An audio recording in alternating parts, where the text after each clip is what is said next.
Hello, hello, hello, hello, and how are we today? So welcome.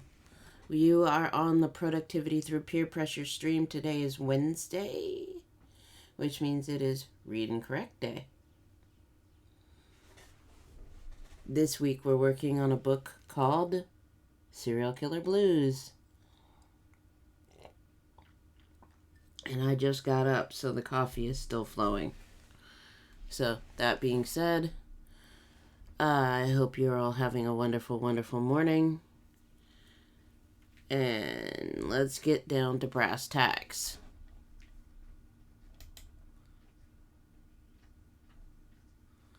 Now, this, of course, is a recording for... I'm also going to put this up on YouTube as a read and correct. So, I'm putting it up to let them know that while it looks like it's live on YouTube, it's not actually live.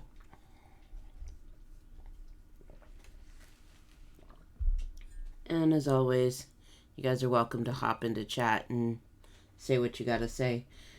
Good morning, Tagami. Good morning. Hello. It is so nice to see you, baby.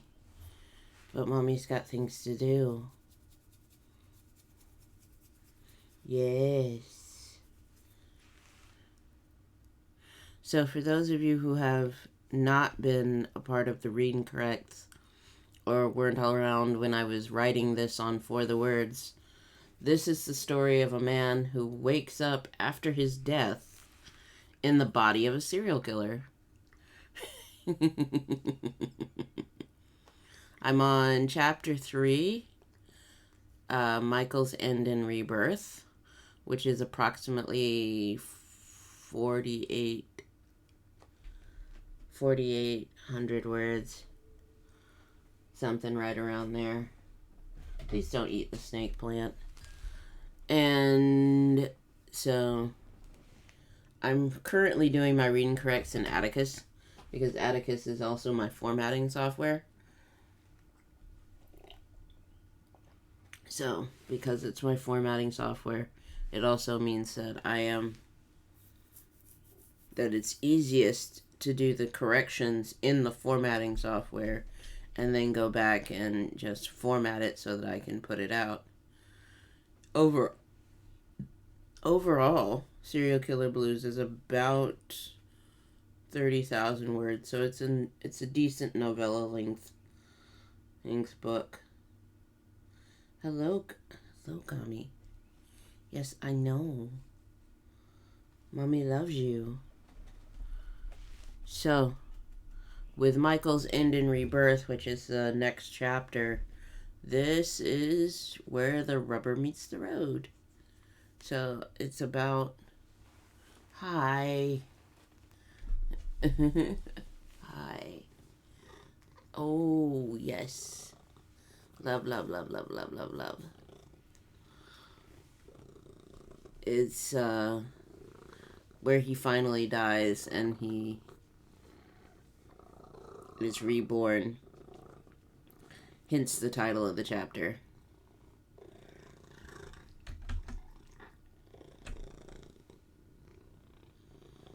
Okay.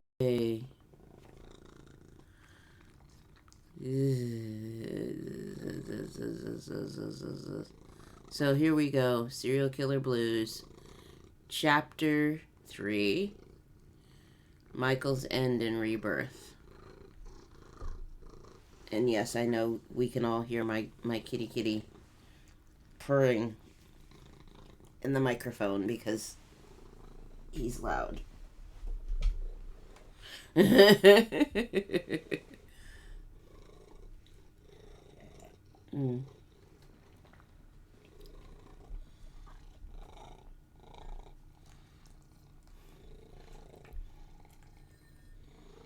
Michael woke up understanding, without truthfully knowing, that his end was right there at his fingertips. He could practically see the Reaper standing over his bed, hidden just slightly by the gauze of the curtains blowing in the night breeze, and in all truth, he welcomed him. Hello. Move, move. I gotta make a correction. There is no D there that should be there. He wanted this life to be over. He wanted to be with his family, who were all pushing up daisies together. Yes, he spared a thought for Layla and Casey, who were going to be left behind, but he knew they were strong. Strength would get them through. Closing his eyes, he allowed himself a moment of seeming calm, his breath coming slow and steady. He imagined his funeral, held only a week after his only brother's. At least he had already put his affairs in order. His coffin was ordered, his graveside service arranged. All that was left was for Layla to let the appropriate people know he had finally finished his life after a bout with cancer.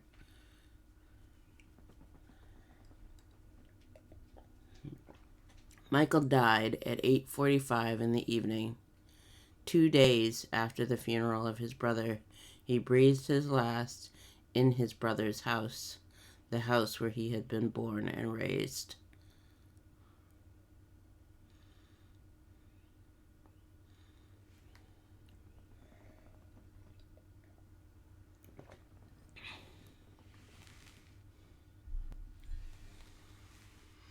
When he opened his eyes, he was staring into a mirror, and the face he saw was not that of Michael Connolly.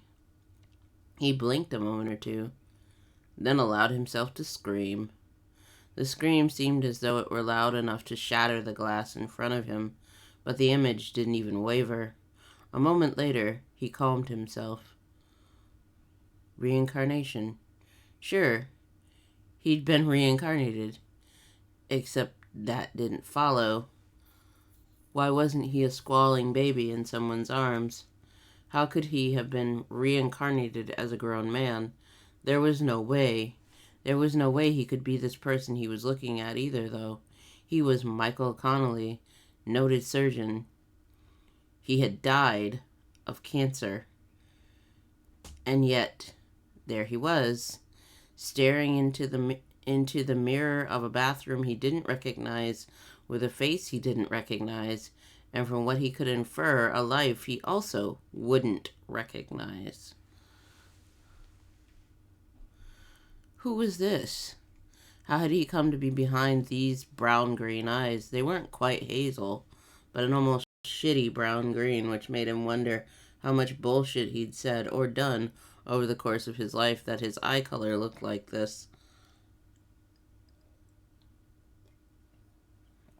Of course, there was the reality that eye color didn't change, except it did, over time.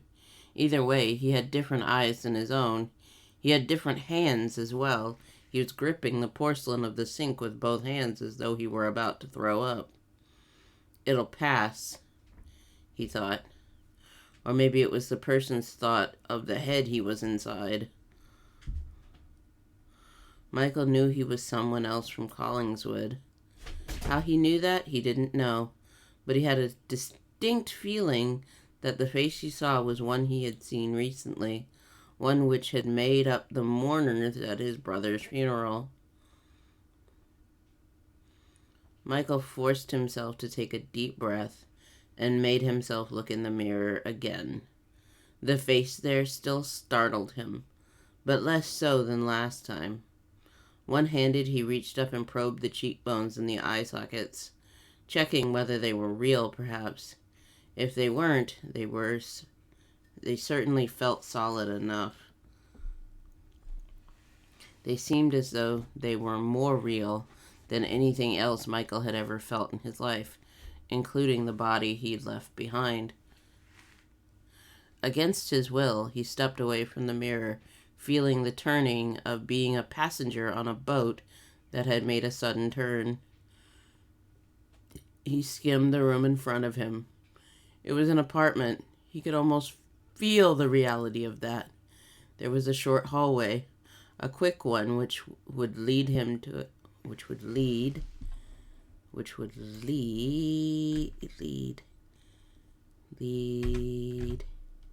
him to a kitchenette, A bedroom was opposite the bathroom, done in quiet colors of blue and brown, as though there were nothing more than the reality of it being different from the room he had left behind. I don't know why I put that line there.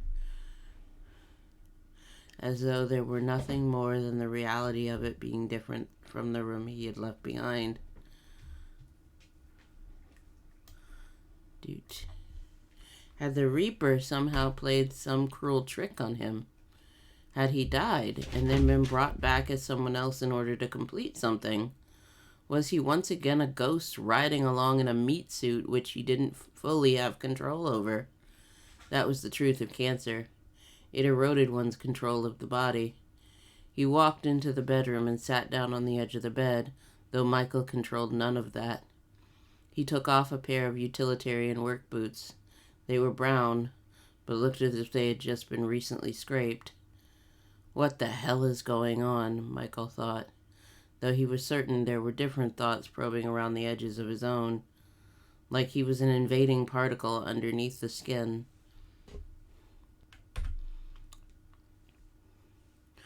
I'm going to put a chapter break here. Scene break.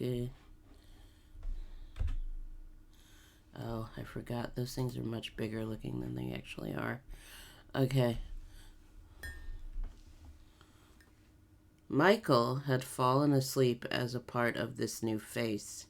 He didn't have a name to put with it, but he'd fallen asleep all too aware that he was no longer in his own body. Whether or not he'd ever been in a separate body was already beginning to fade.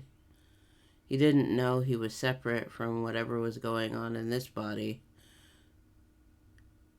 which made him uncomfortable, which was probably why he had closed his eyes previously. Now he opened them again and he stood over a bathtub, but that wasn't the part which made him just stare for a moment in shock. There was blood everywhere.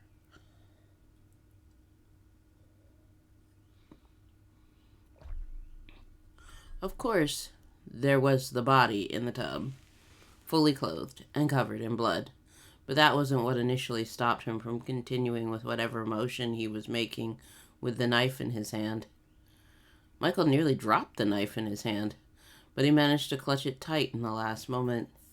He probably would have sliced his own hand open if he'd dropped it, but that was neither here nor there. Instead, he stood there for a long moment. Just stood. What the fuck? Screamed his mind, and something stirred. Something poisonous and dark. Something he recognized as both not him and him at the same time. He tried to take a slow breath, but what happened was a pant. His breath came too quick. And for the weirdest reason, he realized he had an erection. He literally stood over a fully clothed dead body, and he had an erection in his pants. There was something incredibly wrong here. Michael pulled back, and for a moment he teetered on the edge of consciousness, then darkness. He woke up in the same bathroom, but it was clean. There was nothing there but the smell of bleach overpoweringly strong. His body, or should he have called it his body, was his own. The knife, likewise, was gone. It was a blink, one moment to the next. So quick, Michael could have thought the other vision hadn't happened, or it had been a vision and nothing more than a dream.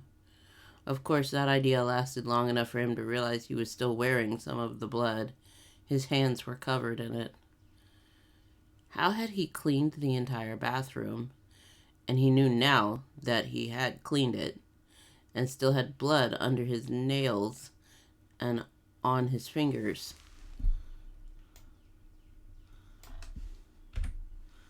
Of course, the reality of gloves came to him a moment later. They were on the edge of the tub, drying apparently. If he turned them inside out, he would find the blood on the inside. Now he needed to wash his hands and then clean the sink. That was something he'd thought about. Probably better to just put the gloves back on and wear them out. If he kept his hands hidden, no one would notice the bright yellow latex gloves on his hands. He knew, without knowing, this was not his house. Of course, he'd sort of figured that out because the bathroom he was in was so much larger than the bathroom he'd been in when he first woke up. Now he recognized it was not even a man's bathroom. He was in a woman's bathroom, and the body which was missing, he made himself go back to it in his mind. They had been a woman. Not a woman he recognized, of course, but a woman just the same.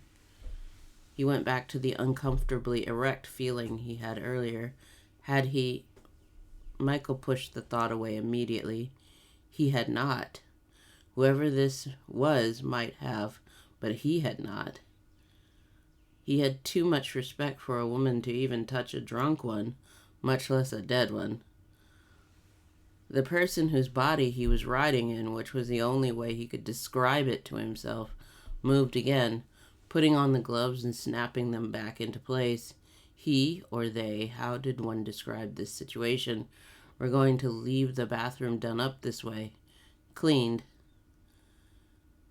The question, of course, was, where was the woman? She was dead.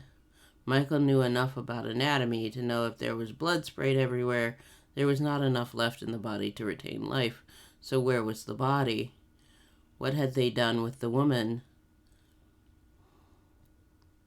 He felt his Adam's apple work and then looked in the mirror again. This time, his face had contorted into something which might have been a sick pleasure. It hurt for Michael to look at. He had no idea what to think other than this was wrong.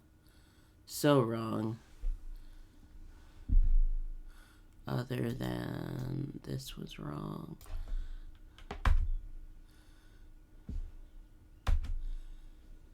Okay.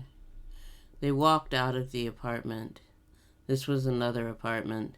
Someone's apartment where there were few objects indicating anyone other than the sole female occupant. Michael still wondered where she was. Where had he put the body? Where?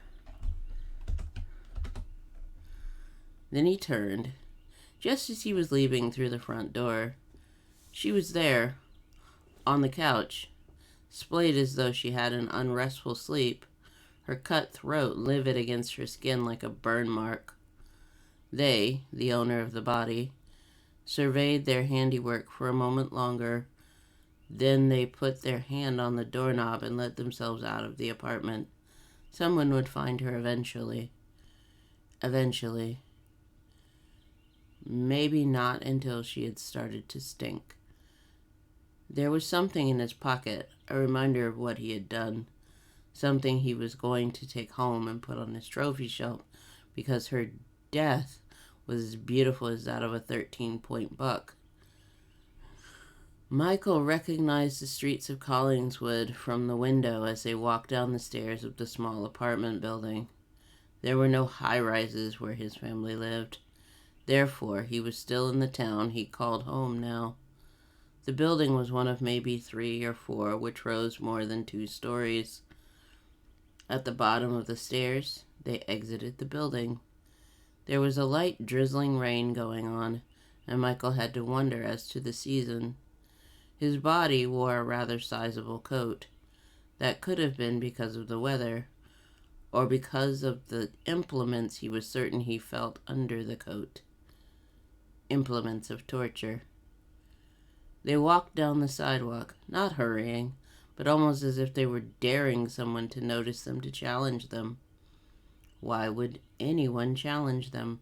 Michael had to wonder. Anything not to think about the body he'd left behind, or that his hands, the hands of the body he now inhabited, had done her in. He didn't feel particularly tall or brawny, but big enough to hold his own in a fight.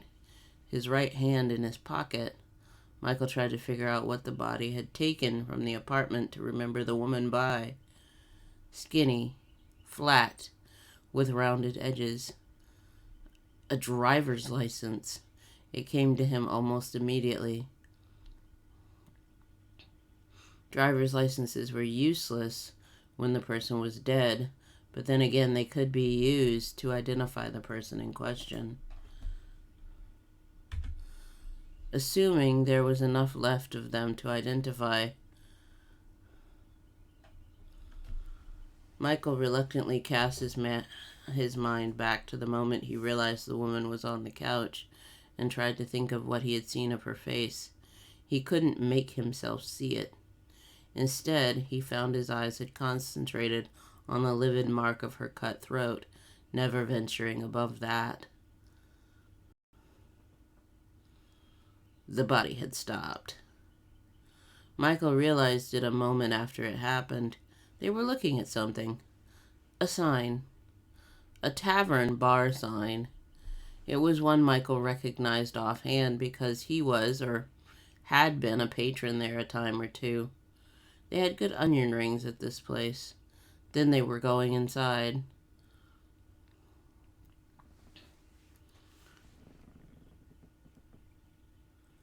Michael looked around and tried to piece together the time without the body looking at the clock on the wall sponsored by Miller Lite. Miller Lite, one of those watery beers that Christopher couldn't stand.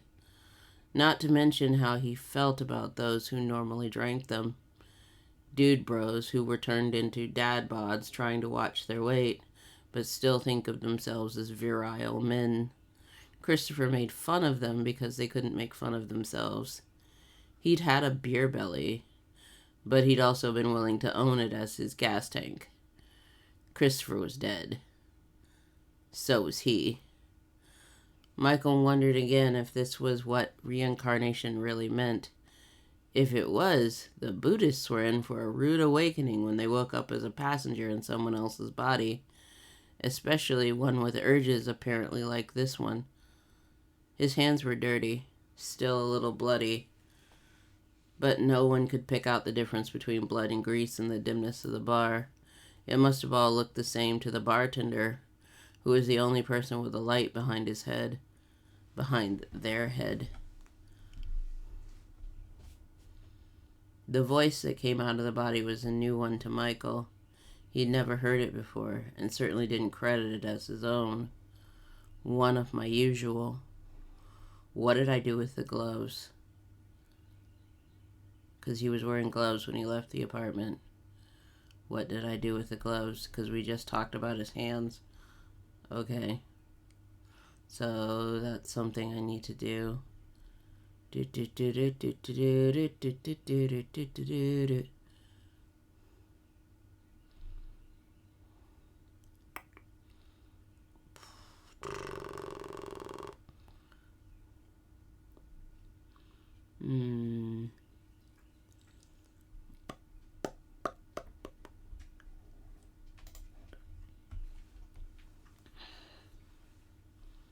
His hands were dirty, still a little bloody, but no one could pick out the difference between blood and grease in the dimness of the bar.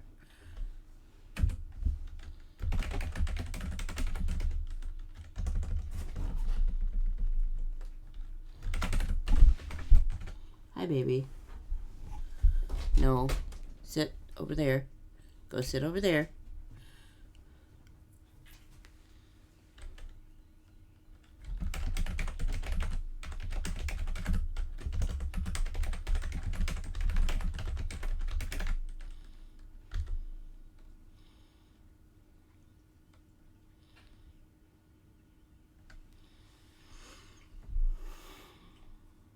Okay. One of my usual. Okay, so this person was in here often enough to have a usual. The bartender didn't blink or flinch, so apparently he didn't know about what might have gone on. The man Michael had become sat on the bar stool and watched the door with the kind of consciousness which said he was waiting for something to happen. What that something was, Michael had an inkling, but he didn't really want to know.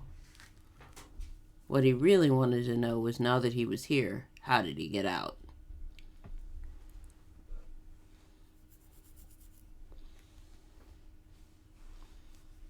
The usual, a beer with a thick head of foam, landed in front of him and he took a hearty gulp. What have you been up to, Devin?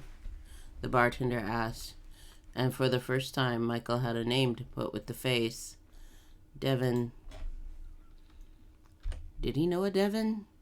Was he one of Christopher's friends and acquaintances? If he was, did Christopher know how close he had come to a killer? Michael felt his eyes widen, and there it was, in the face in the mirror, wide eyes. Had Christopher known, or been a victim of? The idea brought him up short of picking up the beer again for another smaller gulp. His hands stopped, fingertips touching the frosted glass, so close they were starting to get frostbite. Then the body overrode him and reached for the beer fully, allowing itself more alcohol. Devin, whom he apparently shared the body with, was still very much going about his day as he expected it to go. Let us forget about the body left behind in her apartment. Let us just forget about that entirely. Maybe that was why he was drinking, to forget. Michael felt he didn't deserve to forget. He deserved to be haunted by the sight of that woman, whose name he didn't even know, with the burn mark of a cut throat. It was only right. Devin should never sleep again. However, Michael had the inkling that Devin slept like a baby, sleeping the sleep of the righteous, without being righteous. He had some control over the body he shared with Devin, Michael realized. He could, at very least, occasionally control the facial expressions.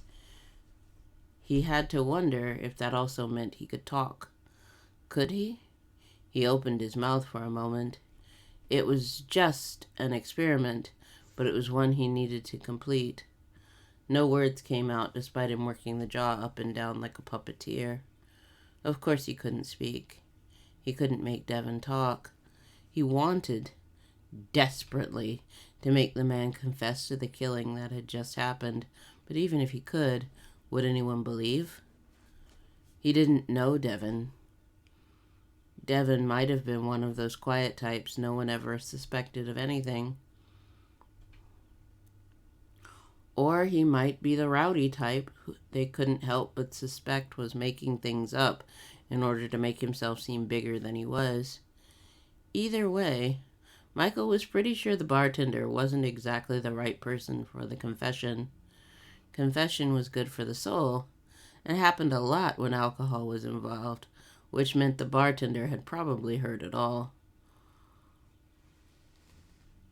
Michael felt himself swept along by the body moving from the bar stool and heading to the bathroom. There they paid their debt to nature, for the beer among other things, and then washed their hands and came out. Michael couldn't help noticing the redness of some of the rivulets running off his hands, yet he couldn't do anything about it. There were blood streaks on the soap, which Devin carefully wiped away, then headed back out of the bathroom, back to his bar stool, and the skinny bartender who seemed to know him, but probably actually didn't. Michael had an inkling that no one really knew Devin. If they did, they would probably have run screaming for the hills, or the cops, whichever they got to first. There was that livid burn mark of a cut throat again in his vision.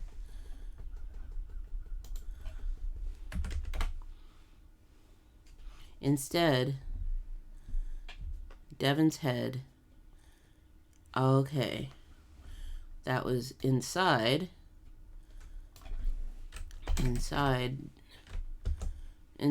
Devin's head, a darkness stirred and chuckled with pleasure. Then it was gone. Michael realized it was there, just long enough to recognize it was also gone. What was that? Michael thought of it quickly as a serpent, something slithering and unsafe. Devin sat there on the bar stool for a while longer, making no conversation.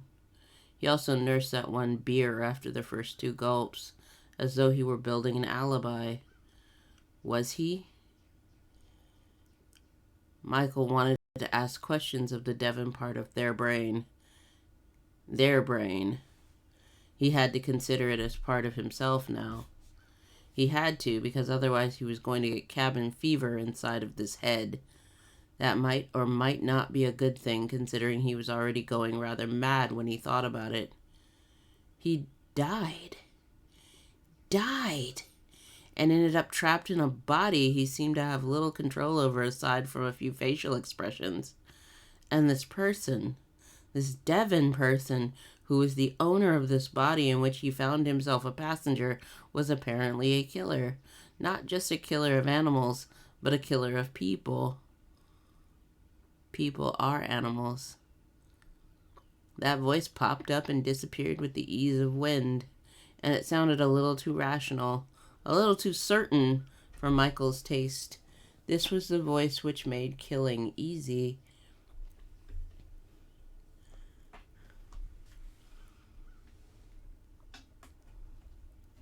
How did Michael know? Because he'd had a voice rather like that when he was younger. A voice which said with his abilities, he could make someone disappear and he'd never get caught. The cold realization of the recognition brought Michael up short. Devon obviously had given in to the voice which said all humans are animals, and thus they can be hunted and killed like animals. Hunted like a 13-point buck in the backlands of a country home, and put up like a trophy on the wall that no one truly understood but yourself. Their right hand went to the driver's license in their pocket. Fiddling with it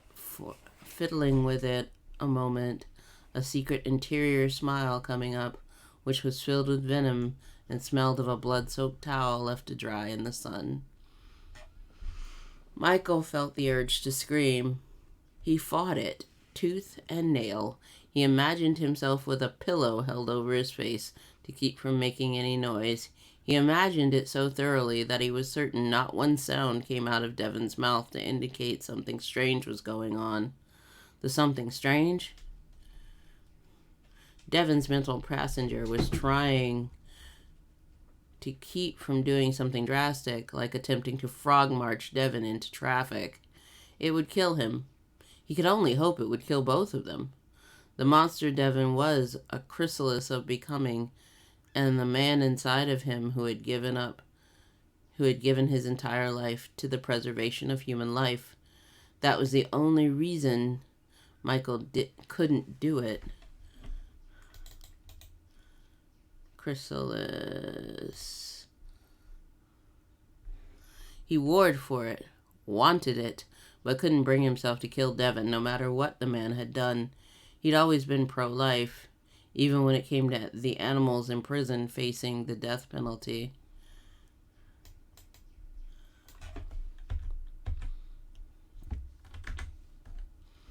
He'd always been willing to give someone another shot, another chance to prove their life wasn't a complete waste. So who was he to march Devon, the owner of this body, into traffic? Who was he to cut short the new life he'd been given in order to possibly save some others? In Michael's mind, it was the few who made up the needs of the many. There was not one without the other. Therefore, destroying one in service of the other was a fool's bargain. Kill off enough of the few, and who makes up the many? He'd always asked himself in response to that idea that the needs of the many must override the needs of the few. And that left him with a dilemma. What was he going to do? He couldn't just stand by, though it appeared he could, and allow Devon to continue killing. He had to do something about it, because who was safe if he didn't? If he didn't, to put it in dastardly perspective, were Layla and Casey safe? He couldn't remember much of what he'd learned about serial killers, which was what he figured Devon was, since he was so neat about having killed someone in their own home. He had obviously gone home with this woman, for what reason was up for grabs, and then done away with her in a gruesome, bloody manner not unlike slaughtering an animal like a deer. Devon, having decided apparently he was done with his beer, closed out his tab, and got up from the bar stool. They were going somewhere else now, and Michael was along for the ride. They'd walked from the woman's apartment to the bar, which meant it couldn't be terribly far away. Not that anything in Collingswood was terribly far away from the other. This time, though, they got into a beat-up-looking Ford Ranger. It was white once upon a time, and they started driving. Collingswood whipped by outside the windows until they were at another spot, another small apartment building, maybe the one that Devin called home. Of course, that was a piece of information that Michael didn't have yet. He didn't really know any of that. What he knew made him uneasy so far. Devin didn't have a last name yet, but that wasn't something Michael was looking for. What he was looking for was, where did Devin work, and what did he do? Collingswood wasn't exactly a big town.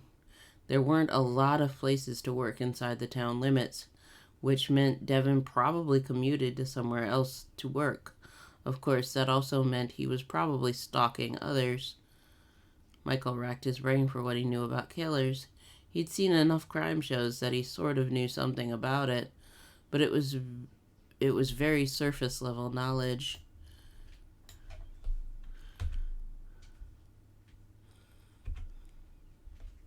Just the awareness that these types of killers were like hunters.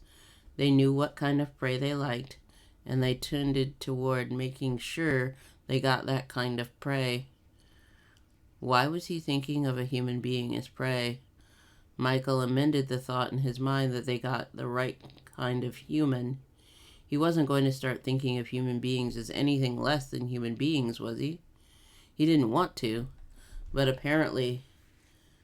but already he was starting to feel as though there was something sliding inside of him.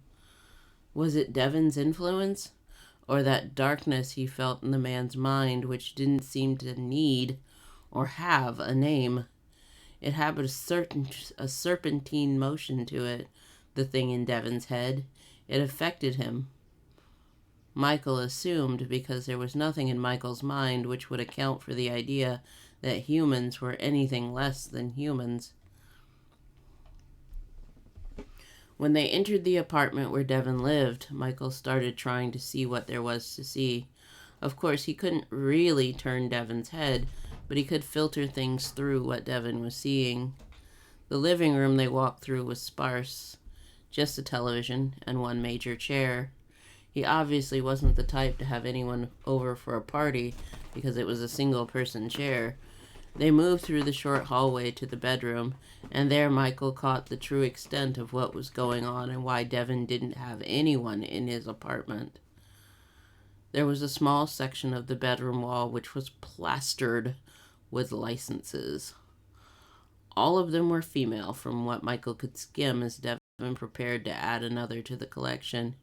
He was going to paste it directly onto the wall, which was something Michael had not expected. Was someone going to find this one day and wonder about these women and what had happened to them? Or would they already know what was happening when they found it? Devin's trophy wall. Michael swallowed, which didn't affect Devin. His unreal breath was coming in a pant as he recognized the face of one young woman, Karen Gottlieb. The woman Michael had once been enamored with. She was dead. At least so he inferred from her license being up on Devin's wall. She had been a small-town girl, someone who had called Collingswood home before Michael had left to pursue bigger dreams elsewhere. Who was this man Devin, and why was he doing this? Michael asked himself those questions over and over as Devin moved through putting up his handiwork. There were no other things in the bedroom which gave much of an indication of personality. Just a small wall hanging of driver's license. Just a wall hanging. It wasn't small. And the fact that he displayed them so prominently meant no one was ever in this house that Devin couldn't control, which meant no lovers, no wife, Not even an animal, from what Michael had been able to ascertain. Oh my God in heaven, Michael thought to himself, and that's when he realized that Devin could hear him. Devin responded, "There is neither a God nor a heaven." Michael stopped for a moment, shocked. Did Devin know he was there? Was he responding to him as in a way of telling him he knew he was there? Oh God, what was happening? Devin finished what he was doing, the comment not followed up with another, and then stepped back to observe the overall handiwork of his wall hanging. It was only 2 rows of 6 so far, but that meant very little. It was almost guaranteed he was going to add more, unless Michael could stop him. Michael had to stop him before he could add more, because he didn't want the death of another human being on his conscience. Not even when it was true he was a separate entity from Devin, who was the actual perpetrator of the crime. It would be too much for him to handle, too much for him to live with, and he wasn't going to get a choice about living with it. Devin flopped down on his bed and proceeded to start to fall asleep. It was as if he had had a long day, which maybe he had. There was no telling exactly when the man had gotten up or what was going on. Michael felt the wave of sleepiness start to come over him and fought it the way he would have fought an ocean wave to avoid being sucked under. He needed to stay awake. He needed to find out if there was anything he could do about what was going on. If he could, he needed to turn Devin in. If he couldn't, then he needed to find some way to stop him, even if it meant killing them both.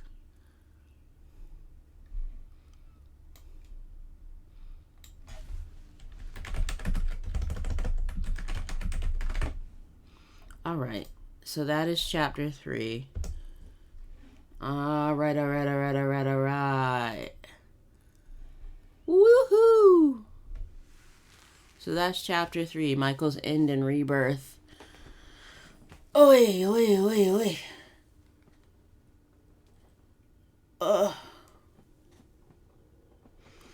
So we have done our reading correct for today. It's been about 45 minutes.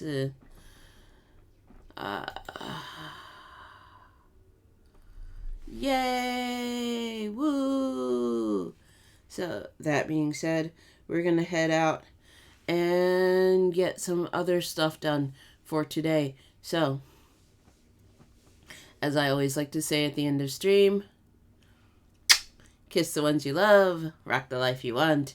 Have a good day.